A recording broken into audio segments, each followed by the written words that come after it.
Om Shri Gurubhyo Namaha.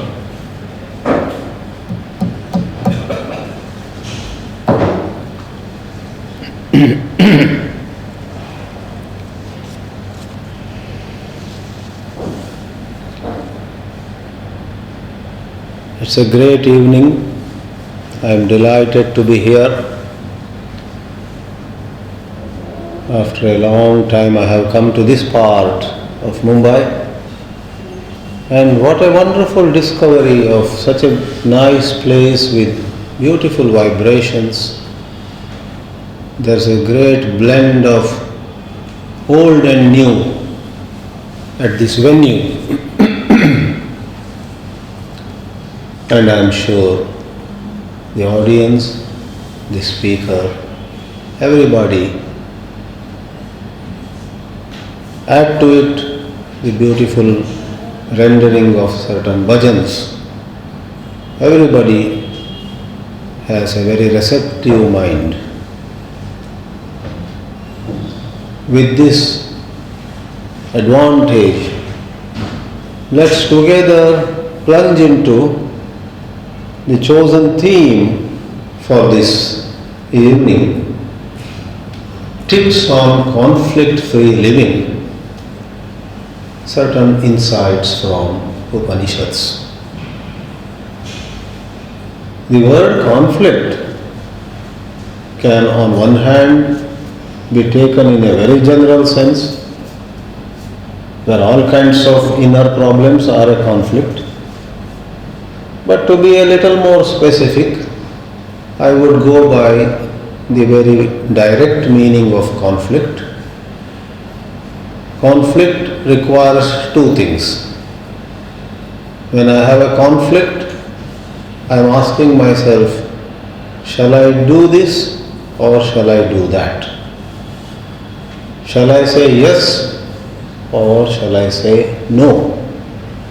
A young lady or a young man or anyone else for that matter may have a question, shall I marry or shall I not? Or when one is not happy with a job, one may have a conflict.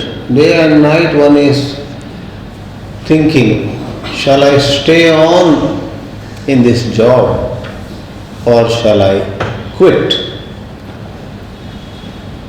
Arjuna had the conflict, shall I fight or shall I just run away from here? Every day in human life, every one of us, the speaker not excluded, has varieties of conflicts.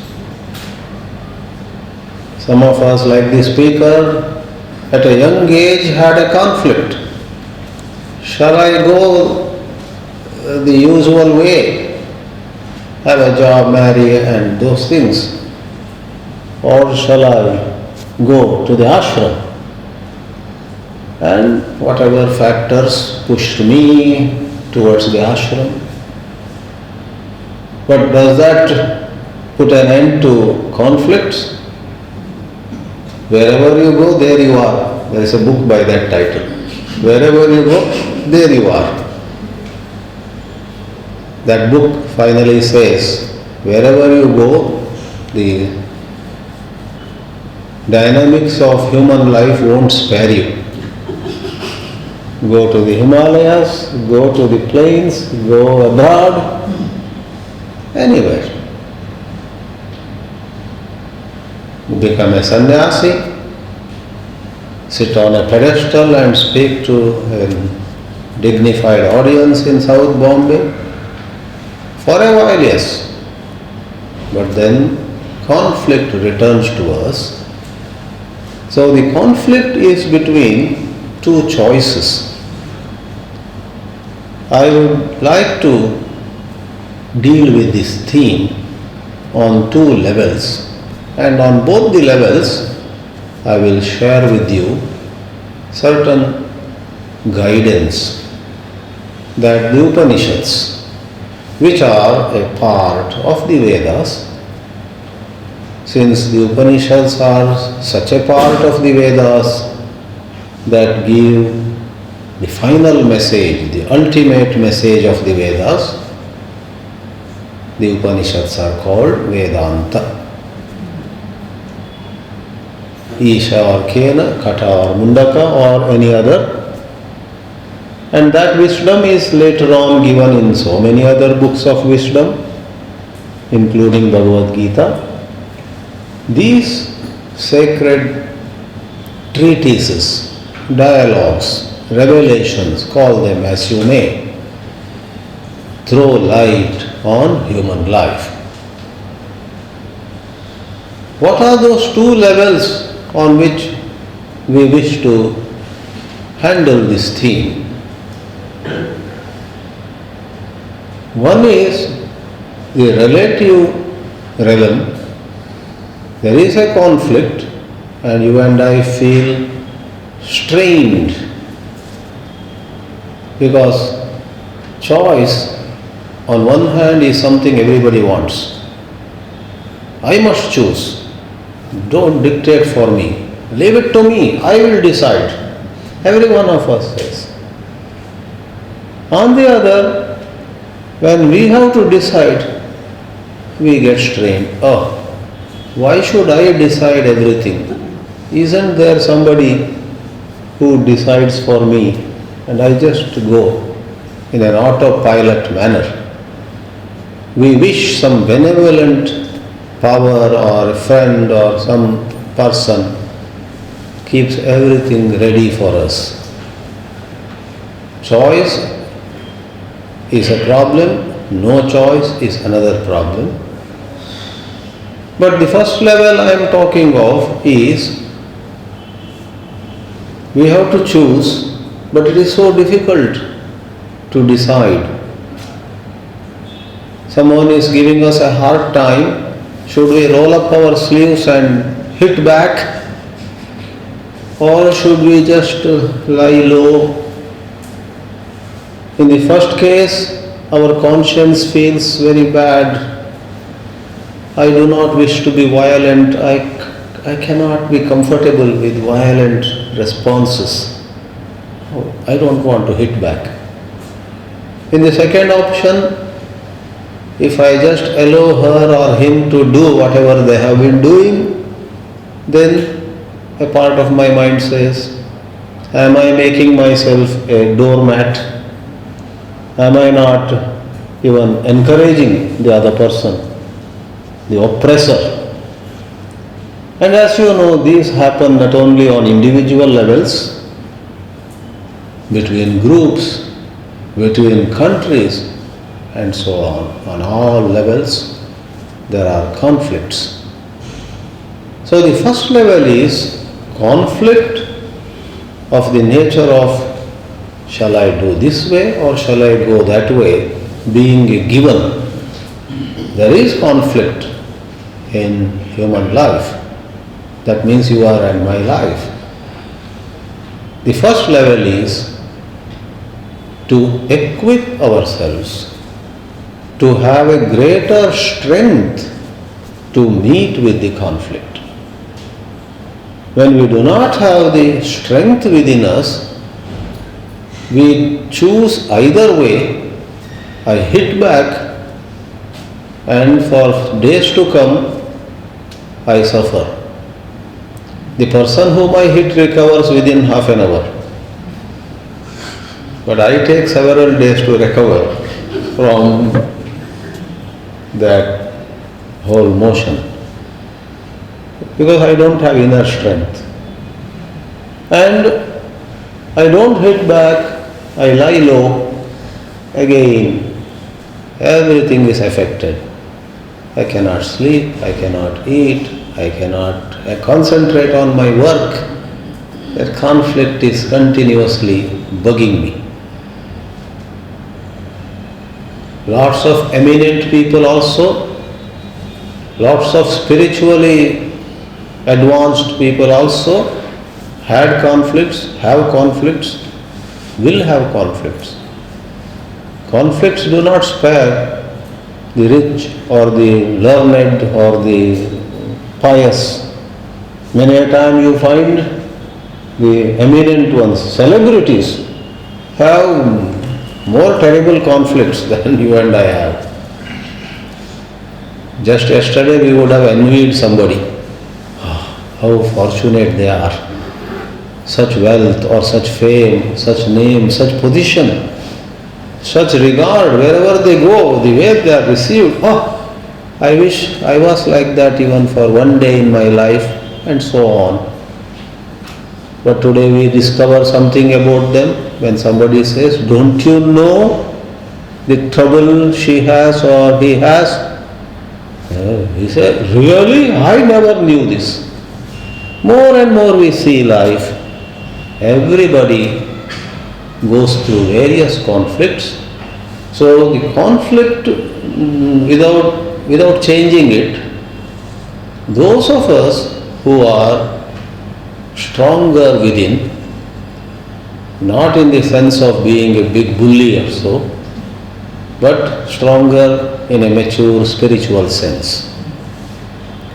It is here that Upanishads, though by and large, or I should say primarily, talk about the erasure of the ego, the transcendental truth, Upanishads mainly convey to us what is called total freedom.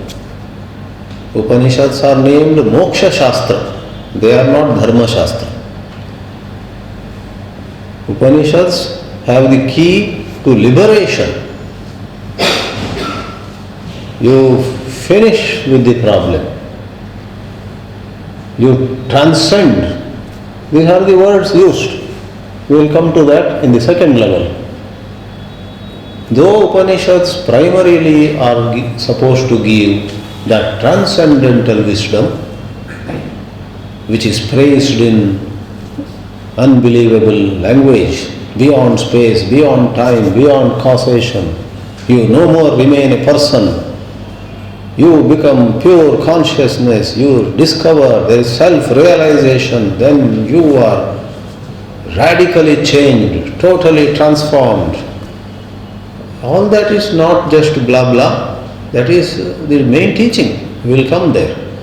But before that kind of mukti, moksha, liberation, transcendence could take place, there is a stepping stone, there is a level where we strengthen ourselves, and almost every Upanishad has tips, has guidance on this.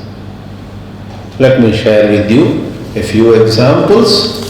For some of you, I am sure, would like to know where and which Upanishad has said this. Let's say, Kathopanishad is a very popular one. Yama and Nachiketa have a dialogue. Nachiketa asks about the transcendental truth. Yama does touch upon that highest absolute reality, knowing which all your misery goes away. He does touch upon that, but beautifully interweaving the higher teachings with the lower teachings of how any of us may prepare ourselves for that transcendence. At one of the places in the mantras, much quoted from many platforms, Yama says, in human life, time and again, from the moment we get up in the morning till we hit the bed again at night, we meet with crossroads, and the two roads, Shahid was talking of traffic challenges. So traffic problem is talked about here in a little different way. There's a crossroad and you need to decide this way or that way. One is called the path of the pleasant, something that gives immediate gratification. Though part of our mind says, if you go for this, you will be in trouble later. And if our vasanas are too strong, if our worldly tendencies are very strong, we say, I know, but I don't want to think about tomorrow. This pleasure or this provocation is so strong, I am just going ahead. So we go for the path of the pleasant, immediate gratification to suffer later. Yama uses the other word. If this is pleasant, the other one is what is truly good. One is preya, another is shreya. These words, I am sure 3/4 of the audience here have heard. Shreyascha preyascha manusyam sinitaha tav samparitya vivinakti dhiraha. A brave, wise person, dhira, examines them and chooses shreya. Some of us, as we get older, try to give up coffee and tea, or at least reduce it, and try to start taking some green tea, herbal tea. You are between shreya and preya. As you take some green tea, you go through it, but after a while, regular tea, regular coffee. And if it is a Deshi brand with a lot of milk and sugar also and so on, then we even say to people, I tried, but I got headache. And some people say, backache, every ache. Then I gave up, and so on. So, small or big things, it's not easy to give up prayer and to train ourselves. So, one of the popular writers on Gita Upanishads, Eknath Ishwaran, uses an expression: a spiritual seeker should train his senses. Because self-control, etc. is so commonly used word, he uses a little better word. Can we train our senses so that they slowly behave more maturely?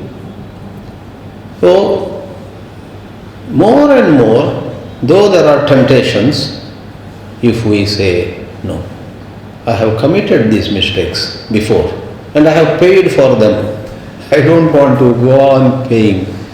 As the saying goes, if you keep doing what you have been doing, you will keep getting what you have been getting. I don't want that to continue. Therefore, as simple as this, Dhira chooses Shreya, what is truly good, and accordingly rises in inner strength. Someone who has 10 times, 20 times, 100 times, day after day, time and again, though a bit difficult, chooses to go for Shreya, what is good, and though difficult, gives up what is prayer, what gratifies you, makes you enjoy for a while, is bound to develop a certain inner strength. So we may be loving Upanishadic wisdom, the hi-fi stuff, but we all have to examine, how do I live my daily life? Is there quite a bit of repeated compromise? If there is, give high priority to change that. Take necessary steps to live. Nobody is saying live like an ascetic. I am fond of quoting a psychologist author, Scott Peck. He says, you don't have to deny pleasure or enjoyment. Develop an ability to delay enjoyment. Develop an ability to delay gratification. Not now. After my work is over, I will go for it. If you can develop that, then you are already on the way to developing tremendous inner strength. Now, another occasion, right there only, in the Kathopanishad, you have, again with a little bit of eagerness to give you exact mantras. This is one more popular portion anyhow. Kathopanishad from Yajurveda, a lot of you know this, gives the illustration of life being like a chariot ride. Atmanam rathinam viddhi shariram rathamevatu indriyani hayanaguhu. Know yourself to be somebody going by a chariot, and your indriyas are the horses. Indriyani hayan ahu. But who is driving? Who is at the steering wheel? That is the punchline. Buddhim tu sarathim viddhi. Your thinking faculty, your intellect. Many a time the intellect surrenders to emotions, surrenders to likes and dislikes. But this intellect, which is compared with the driver at the steering wheel in the chariot, holding the reins. Giving this illustration, it is more than what is needed, more clearly than what you need. Said here very explicitly, spirituality is not just enjoying some philosophical discussion somewhere and then living life the way you like. You need to take a second look at the way you live your daily life. So, the intellect which makes the choices will have to be educated. Buddhi has to be educated. Buddhim tu sarathim viddhi and manapragrahamevacha and so on. These portions, both are from Kathopanishad, you will find this. I said almost every Upanishad. I will hasten to give you 2 or 3 more illustrations or examples, I should say. There is the Kenopanishad from Samaveda, where brilliantly self-knowledge is presented first. Every one of us has certain hidden spiritual dimension which comes to be known later in the literature as the pure self, Atma. And we talk about Atma Jnana, self-knowledge, self-realization, right?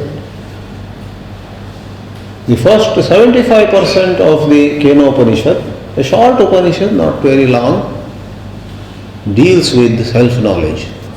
And really fantastic statements are made.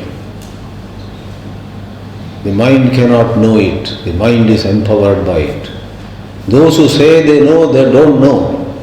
And those who really know remain silent. Puzzling statements. Self-knowledge goes to that height of challenging our mind, challenging our very thinking. It tries to lift us above pairs of opposites. But then, the Kenopanishad towards the end has to deal with a student who apparently, after hearing all that, is back to square one, hasn't gone anywhere. And all of us identify with him. Some of us openly, some of us secretly. Yeah, that is our condition. 30 years I have been hearing, for somebody like me, 30 years I have been teaching, but there is a but. What is that? There is a slip between the cup and the lip. So there is a student of that kind in the Kenopanishad. And to him the teacher says, for this liberating wisdom, for this Brahma Vidya, you need to prepare yourself.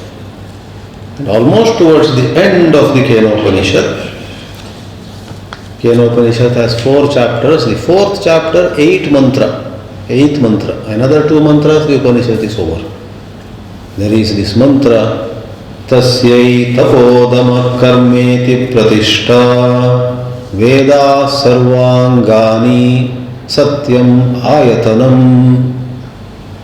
For that Brahma Vidya to become your own, for you to own that vision, for you to really have that outlook in which all conflicts are resolved. In order to have that mature outlook, where you don't get easily bogged down by this or that conflict, where likes and dislikes, biased ideas, where prejudice, where strange kinds of identification, I am Asian and he is European, I am Buddhist and she is Christian, I am South Indian and these North Indians, I don't know. These are all funny. Upanishadic wisdom doesn't leave room for this kind of narrow idea. Rising above all this, there is a way of seeing things. There may be a fight between two communities, but if you are mature with Upanishadic insight, you will be able to look at both the groups and you will be able to deal with it in a way that both the groups would eventually appreciate. They would feel that. There will be some energy about you. There will be some vibrations about you. Both the groups know that this person, this lady, this gentleman is speaking the voice of truth. She is not taking sides. She may be Buddhist, she may be Christian, but she is going about giving a solution in thought, in word and deed. Her way is not biased either for Christians or Buddhists or whatever. There are so many divisions. So that is Brahma Vidya, that is the outlook. But for that outlook to really become yours, the Upanishad says, Tasyai Brahma Vidyayai. For that Brahma Vidya, you need to have tapaha. Tapaha is not standing on one leg or some other such, out of the way things. One of the meanings given by able, very competent commentators like Shankaracharya is when during the day, whatever you are doing, if you can pay full attention to whatever you are doing, then you are a tapasvi. You don't have to go to Himalayas. You don't have to eat very less and show it off to all. These days, I just take 2 bananas. Am I not a great tapasvi? Your friends may say he has gone bananas. There is a meaning. Living on 2 bananas a day doesn't make you a tapasvi as much as being able to pay full attention to whether it is work or enjoyment. You are playing with your grandchildren, you are fully with them. Then you are attending to some serious, challenging professional work, you are fully with it. Easily moving from this role to that role at any given time, you are concentrating, you are attending to it with all your heart and soul, then you are a tapasvi. Mana indriyanam aikagryam ekagrata tapaha, says Adi Shankara. So here, tasyai tapodama karmeti pratishta, Veda sarvangani, spiritual study, becomes the limbs of that inner growth. It's an inner integration. All of us hear these things, or some of us even teach these things, but alas, in day-to-day life, we become a victim of various distractions. Never mind, you and I may have fallen 1,000 times, but can we, from this moment onwards, say to ourselves, this moment onwards, my spiritual studies are not for just talking, not for just impressing somebody. I would like to be serious with it. For that I will make necessary changes in my way of living. There was somebody other day who asked me, I am unable to get up early and do spiritual practices. I asked him, what time do you go to bed? That depends on what?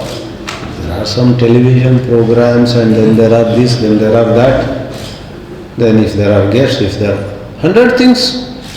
And more or less every night, one of them, TV or guests or some phone call or email or something or the other, makes him stay late. And then he has a regret that he is not able to get up at Brahma Muhurta. How can that be? I am not saying one must sleep early and get up early. That's a healthy habit. But if you are a night person, fine. But you look within.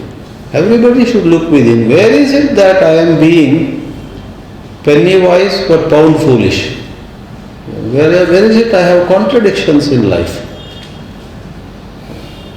Sometimes we are not even aware. Years ago, a beautiful book came to my hands, The Power of Silence. I was so happy with it. For 10 days I talked on it to everybody.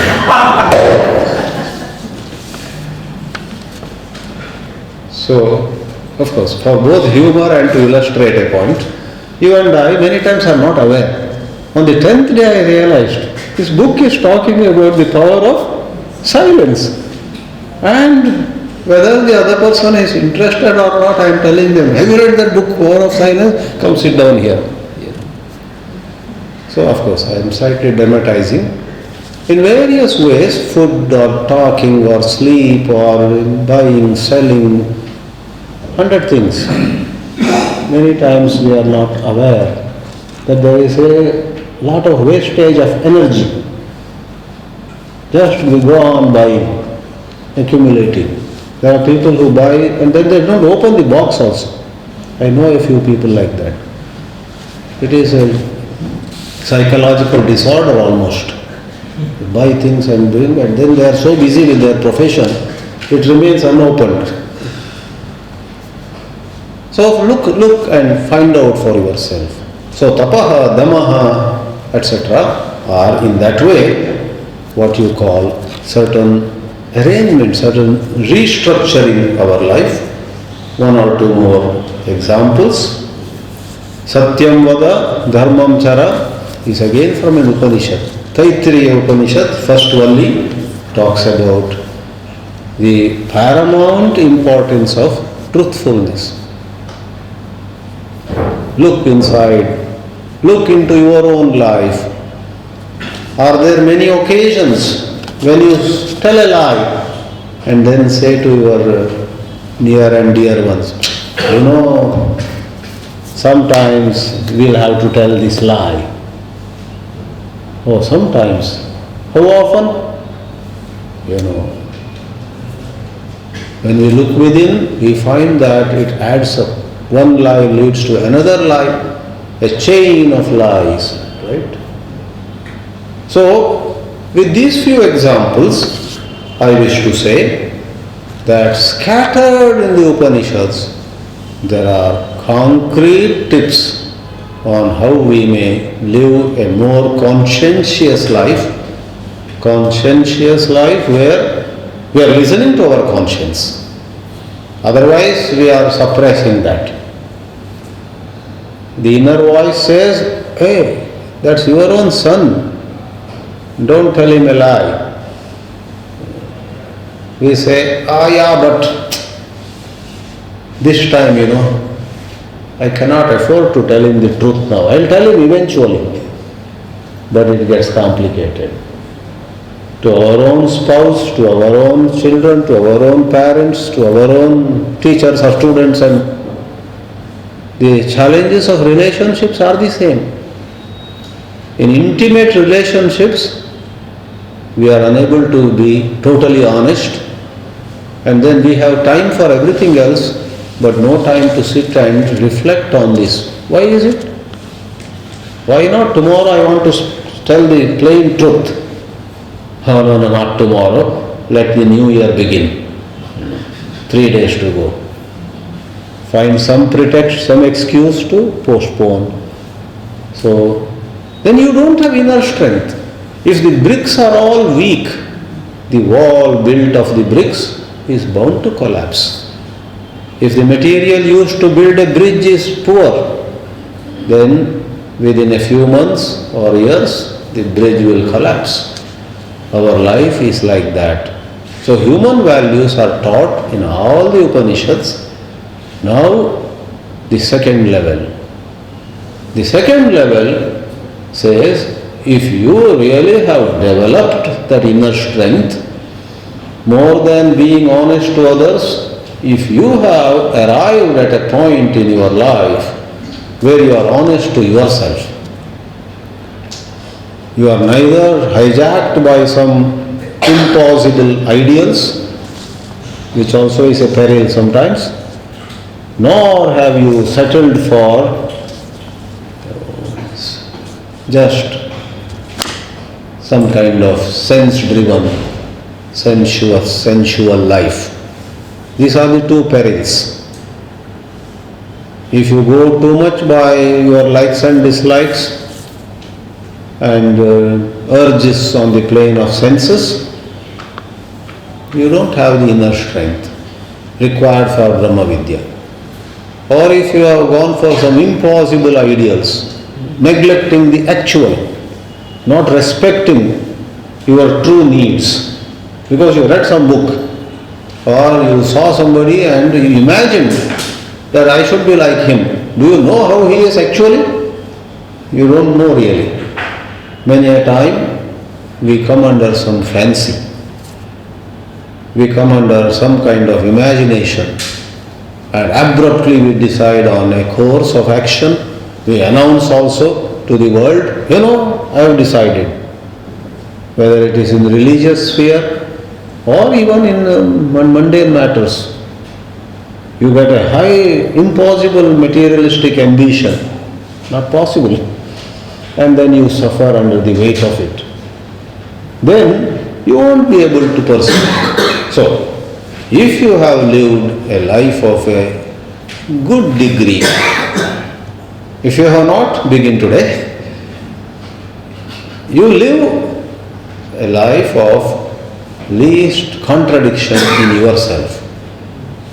Then you become ready, and then the main teaching of the Upanishads comes in. As an example, specific example of the higher level, the upper level, the ultimate teaching, I draw from again Taittiriya Upanishad of Yajurveda, towards the end of what they call Brahmananda Valli, and at other places also, but I am quoting from that particular portion.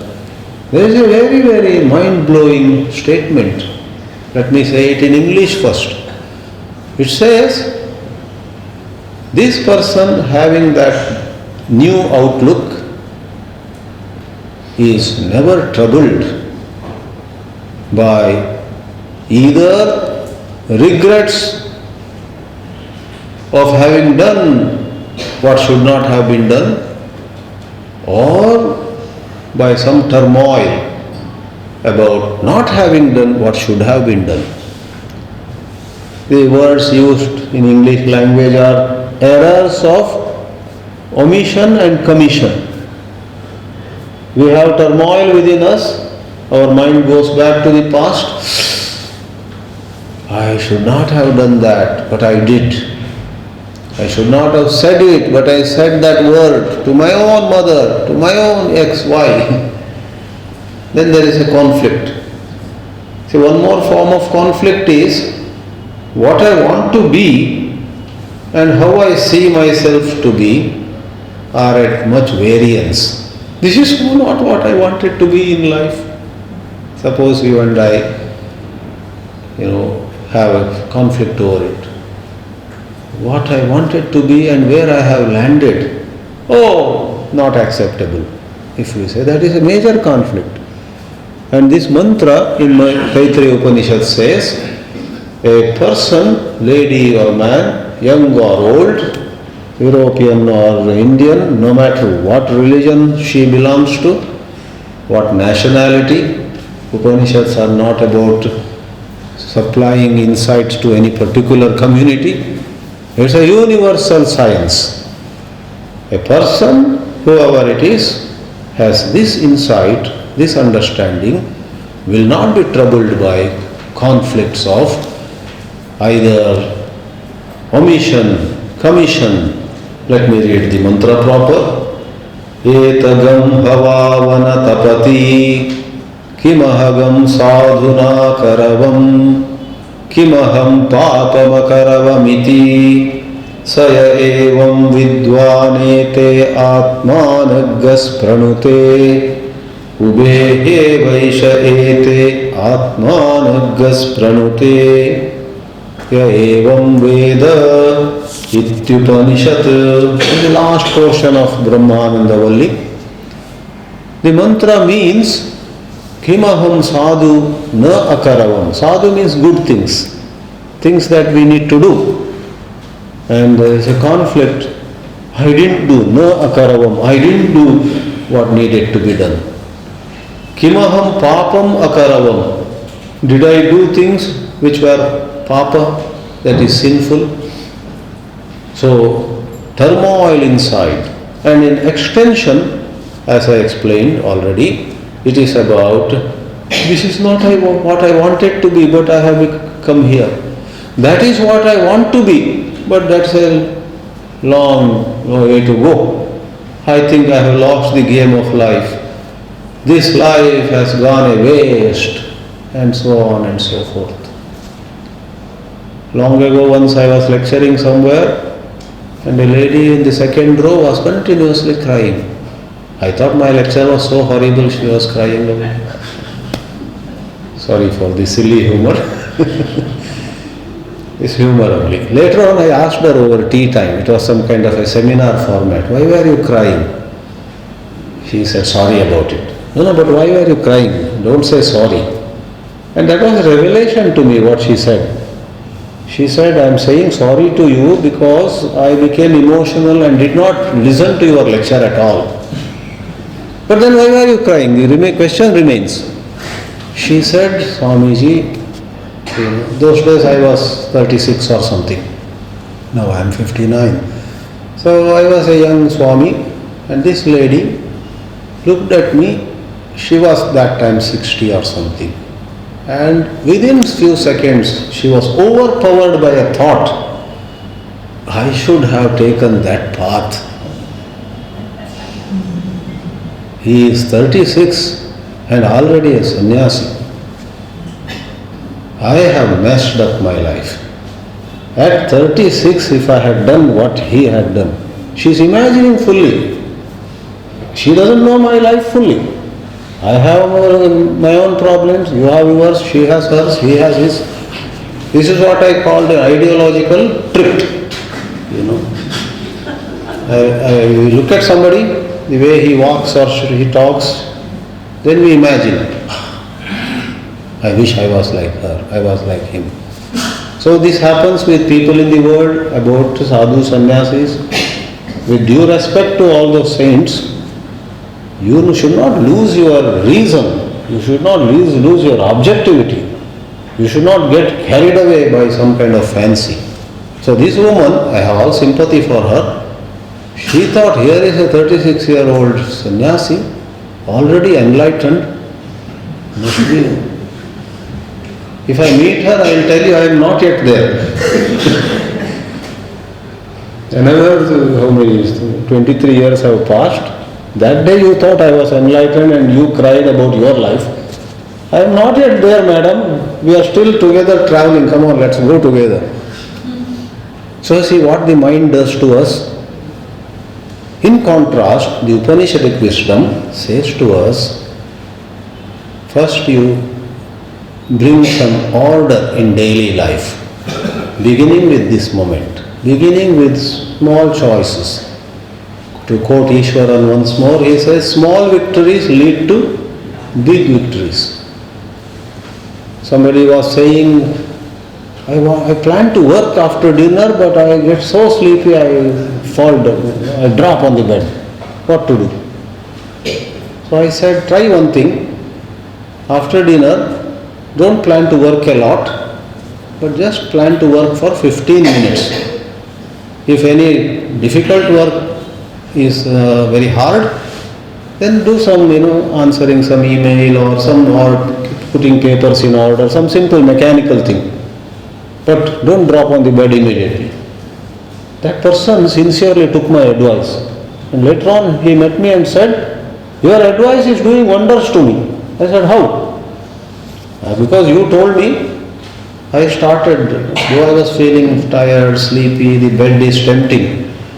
Chidananda has said to me, so I started 15 minutes, and as you said, if any challenging creative work is difficult, I just started rearranging my books or some other thing.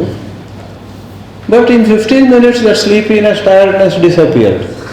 On many nights I have been able to work for about 1 hour, finish at least some pending work. Thank you Swamiji, thank you so much, he said. That is called small victory. That small victory, 15 minutes, you are resisting, you are delaying the pleasure of going to bed. 15 minutes, small victory led to big victory. He gained more self-confidence. He understood how the mind works. It has certain spikes, urges. If you can delay the gratification of those urges, saying, "Thoda baad mein, we'll look into it later," then you get a better hold on things. So, what is the Upanishad saying? In many other places, the Upanishad talks about how you and I normally are carried away by thought, carried away by some notions. I am getting old. It's a notion according to Vedanta. I have not made it in my life. We are 4 brothers and the other 3 are all millionaires. I don't even own my own house. Suppose somebody thinks like that. All right. There are factual aspects there. You don't have your own house. The other 3 are millionaires. But hold on. Are you not drawing a conclusion on that basis? That my life is gone a waste. That is not true. There are lots of people without their own house, lots of people without many so-called charming things of life, but who are happy, who are at peace.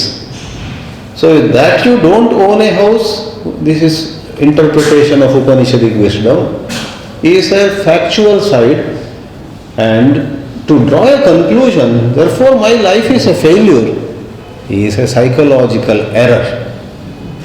Psychology is imagination. Psychology is mind at mischief. Do not fall a prey to the mischief that your mind does. Face the facts, but don't jump to conclusions. Say next time, my 3 brothers are millionaires, they seem to be happy in their way. I don't even own my own house, I am happy in my own way. Happiness doesn't depend upon how much wealth you have, whether you are famous, whether people get up and receive you wherever you go. Those are all not really important. They are Maya, and we should not be carried away by them.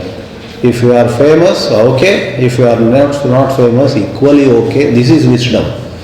So in the Upanishads, using technical terms, using a certain thought development, we are given the insight that we as existence awareness, Sat Chit, we as existence awareness, irrespective of what we own, how many people admire us, what we do, what position we hold, etc. Irrespective of all that, we are lovable, we are loving, and unless we fall a prey to the workings of mind, mischievous workings of thought, we actually can celebrate every moment in silence, in quietude.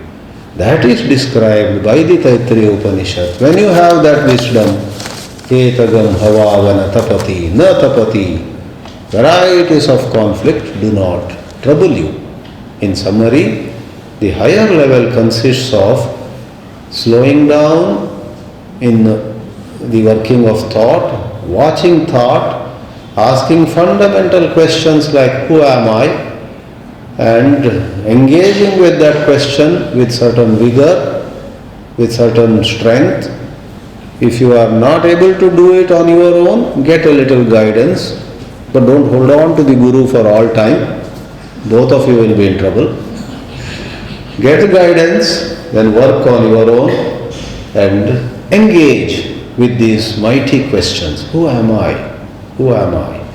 Then you will find one by one the ideas. Who am I? I am a terrible failure. That thought drops away. Who am I? Just getting old and maybe will fall sick and what problem will come to me. This is mischief of mind. One by one that will go away in blissful, mature silence. You find that you are okay. You are fine. In silence you rediscover yourself, you discover love of all people. That is what is called here freedom from conflict. Let me pause here and I welcome any questions, comments, constructive criticism. Most welcome. Namaste.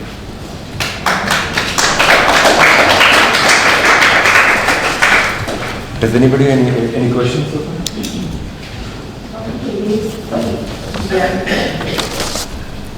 As you say, we should have inner strength. Correct. But we are not up to that level. Yeah. After this before us, we know Yeah. this is the one side of it, the other side is this. But we are unable to choose it. What will happen? Why are you unable to choose? Because the things are not very clear to us. That is why that Veda Sarvangani, spiritual studies, and examples of saints, examples of good people. Now you heard the example of this man who started spending 15 minutes at night rather than dropping down on the bed. He said, I'm going to fight it out for 15 minutes. He was able to achieve much more. So in our own, every one of us has certain problems, surely. We should try the same way. This is guidance. Guidance is not memorizing shlokas or mantras or concepts of, various Vedanta concepts, Annamaya Kosha, Pranamaya Kosha. They are all helpful. But finally, guidance is about what we should do. So start small, grow big. You can. You definitely can.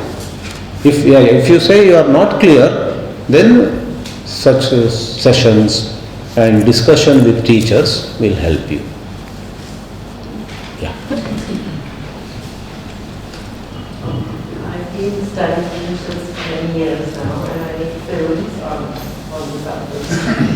And one of the things that has now recently come into my mind is the fact that you don't identify with the body.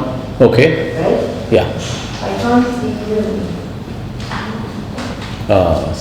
So I learned that when I've understood it, don't identify with any of the sheets. Correct. Go to the Atma. Correct. Go with it. So I came up with my own understanding that Atma to Atma, if you connect, Yeah. one person to another, that's all there is to it. Yeah. Or you connect your Atma to Brahma, Yeah. the universal soul. Correct. That's all there is to it. Right. But can you give us some words of your wisdom that is there any, I feel your consciousness, but I haven't proof. I feel it. I feel that I'm connecting Atma to Atma. Wonderful. I feel very Yeah. blissful and very excited about Yeah. it. Yeah. But I have no proof for it. Right. So can you give us some words that will tell us, give us clues as to that we are doing that we are actually connecting Atma to Atma. We identify with that and not with body Correct. and mind. Yeah. You will cross a major milestone in your Vedantic study and practice. You will cross a major milestone in your spiritual study and practice of it when you are able to negate negative emotions. Suppose somebody says something and it hurts you. If you can look at it and then ask yourself, is this hurt mine or is it a movement of the mind? Is this hurt, does the hurt belong to me in my core of being, or is it mind being disturbed?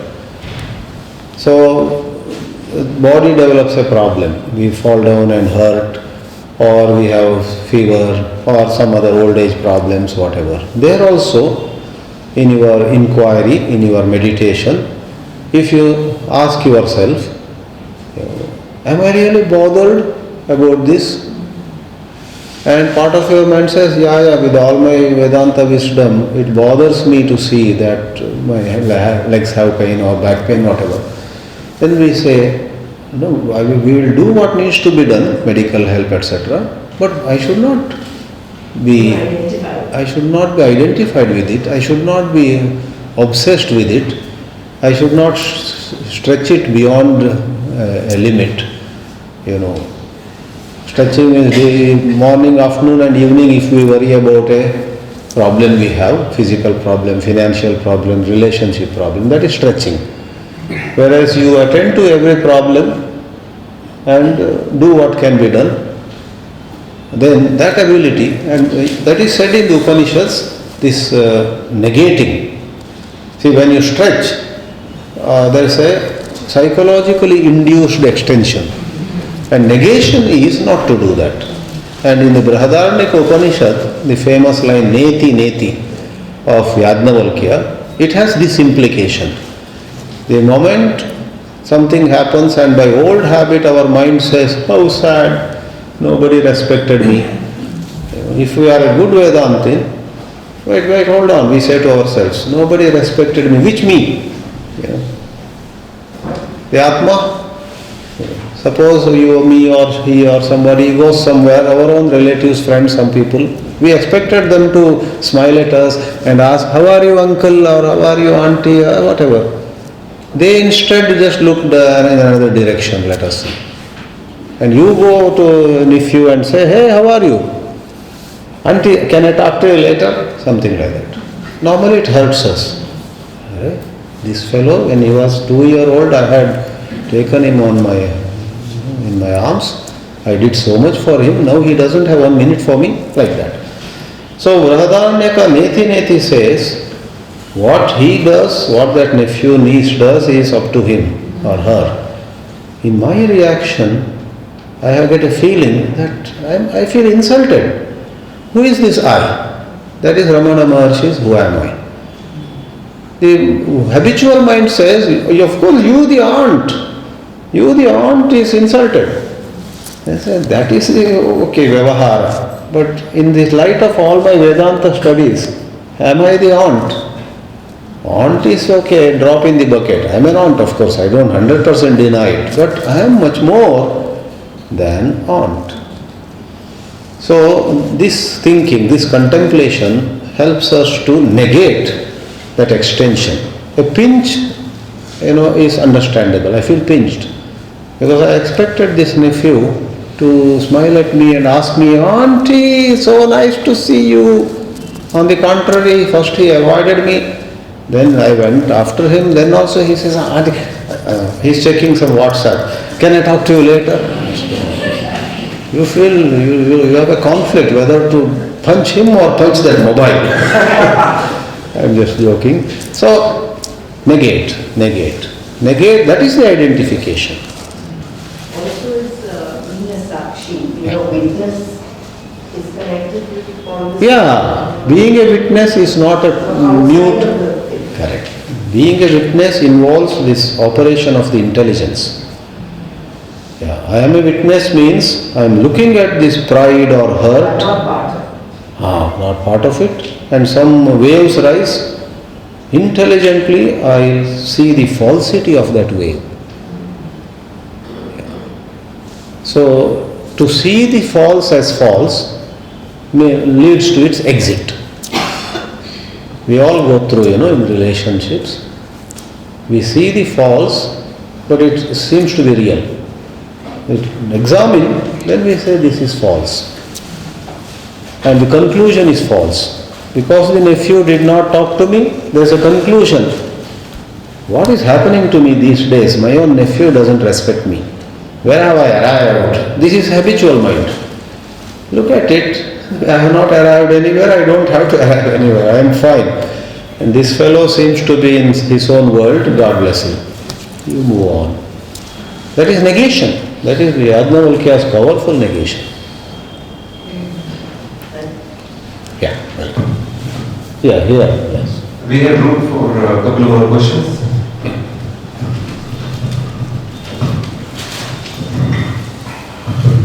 Swami, in the beginning you said the conflict is making choices. Correct. See, if it is a making choices, it leads to a decision. Correct. So even from the beginning, when life starts in the morning, you decide to get up or not to get up. Correct. This is a major decision.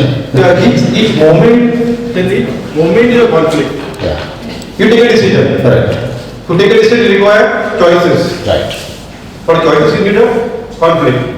So every moment you decide to have tea or not to have tea. Correct. To go to office or not to give. Correct. What I should do, what I should not. No, correct. It's not conflict, is the fluency of a life. Is the Fluency of a life. fluency. Fluency. Okay. It is not what is we are saying a problem. Right. It's not. This is the actually it's a fluent. That's a very healthy outlook. That is life. You are saying that. No, it is a sign. It is a signature of It's a life. destiny of life. Confidence is that makes you. Yeah, but our context today is how we could, on first level, how we could handle it more maturely, and on the second level, how we could enjoy an inner silence despite the outer movement. Yeah, that looks a little high-fi, but it is like that. Though you are handling it, saying yes, saying no, getting up or not getting up, taking decisions, acting, you have to act. Yeah. But either way you act, when you get the Upanishadic wisdom, there is as though inner silence, as though it's a bit poetic. You feel as though nobody has done anything. That's what Sri Krishna would say in the Gita. If you can see absence of action in action. There's a puzzling statement, chapter 4, verse 18. Karmani akarmaya pashyat. This is the leap. You take a leap. Upanishadic study will give you that ability, So one day you may get angry with a subordinate because he is not doing his job properly. He goes away, then you smile. Next moment you are asked to know, you didn't scold him. Whereas in our present state, you scold somebody, you feel better. Was I right in scolding him? So many conflicts. That's what I was explaining towards the end. Was I right? Should I have said it? Should I not have said it? Not out of insensitivity, but out of a certain maturity, you move on as though nothing had happened. That is the beauty of it. So the absence of conflict with Arjuna, Gita was not born. True. Conflict is so vital. Yeah, vital. Conflict is vital. Conflict is, it is the stuff life is made of. That makes you. Correct. But as we meet with conflict, where are we? We could be on a higher level where we handle it ably, or a highest level pointed to by Upanishads. Again, where we handle it ably, but our inner story is a different story. That vibration is different. People around us will say, there is some kind of, the way you handled it, and there is such peace in you, how come? Like that. Because deep inside there is inaction, non-action. So where you are, we said earlier, where you are, there you are. Wherever you are, there you are. Wherever you go, there you are. That's the.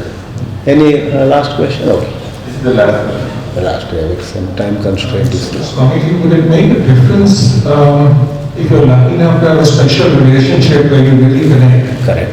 And gives you strength to do all this versus being single. And I guess if you're lucky enough to be in the same wavelength, then Correct. you'll have soulmate or whatever you want to say. True. Yeah, it certainly helps. We are, all our life, we are learning from each other. But that decision or that choice has to be done very thoughtfully, judiciously.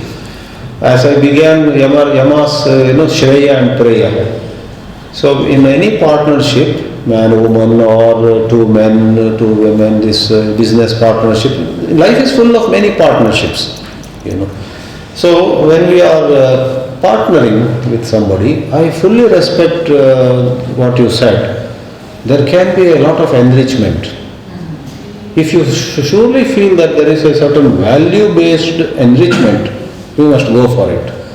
Suppose upon honest introspection, you find that there is no value-based enrichment, there is just a little bit of superficial gratification. Some gain in money or pleasure or position or some kind of, sometimes it is an escape also. I associate with him and he is a famous person and I say, I love you, I admire you. Actually, I could be trying to get some reflected glory.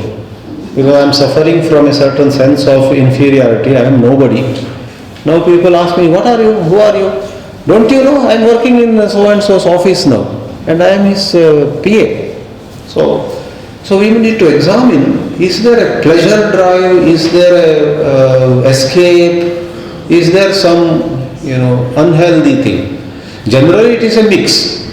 But if the value-based component is stronger and the unhealthy one is a little weaker, that's okay then. Life is not so perfect that my love for him is purely spiritual, no one can claim. It is always a mixed bag. I love him and 40% it is material benefits. 60% I am there to learn spirituality. Then you can go for it. But it is 60% material benefits. I love him because he praises me left and right without knowing me really. That is terrible. That's an escape. Sometimes we cling to some relationship, where people praise us because अच्छा लगता है. हमेशा तारीफ करते हैं ना, ये मुझे अच्छा, ऐसे लोग मेरे पास हो तो थोड़ा, then that is escape. Thank you. I start to add a few things here. Very interesting, intelligent questions. I appreciate that. This question and answer session doesn't have to stop here. Thanks to technology, you can ask these questions on our website. Please visit www.aupa.in, aupa.in, aupa.in, and you can ask the same questions and Swamiji will be able to answer 24 to 48 hours depending on his schedule. We come out with a newsletter every 5th of the month. So please subscribe to the newsletter on our website, and we are there on Facebook, on social media, so please look for us. And please sign the sheet so that we can inform you of the next event that we will plan. With that, I would like to thank all of you for coming here today, and thank you so much for the words from the Moksha Shastra. Correct. And this place is, It is awesome, absolutely awesome in the environment, and thank you everybody for your... We thank Somaiya Bhavan and Absolutely, Somaiya Bhavan, Kajal. Thank you for inviting great audience over here. Thank you. It's a pleasure. It's an honor. Thank you so much. Hari Om. Om Shanti Shanti Shanti.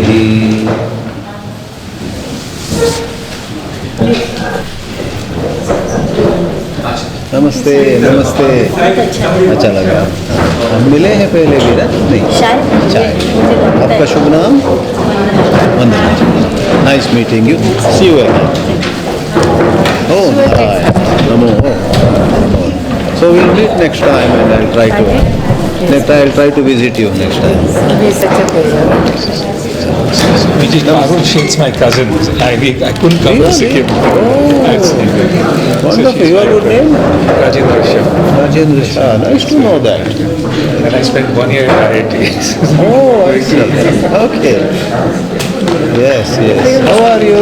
Good. Where's Uma? Is she here? She's here. She's standing there, you see. Oh, there she is. 1 minute, I'll come. Oh, namaste. Hello, Swami. How are you? I'm Varsha. I had spoken to Sangeeta's friend. Oh, correct. And I can tell you on phone later. No, I just introduced myself because I was Correct. here. You had about that possible visit to Chitrakoot, etc. बात करेंगे. Thank you so much. ये किसका था? नमस्ते. How are you? I'm giving you a card.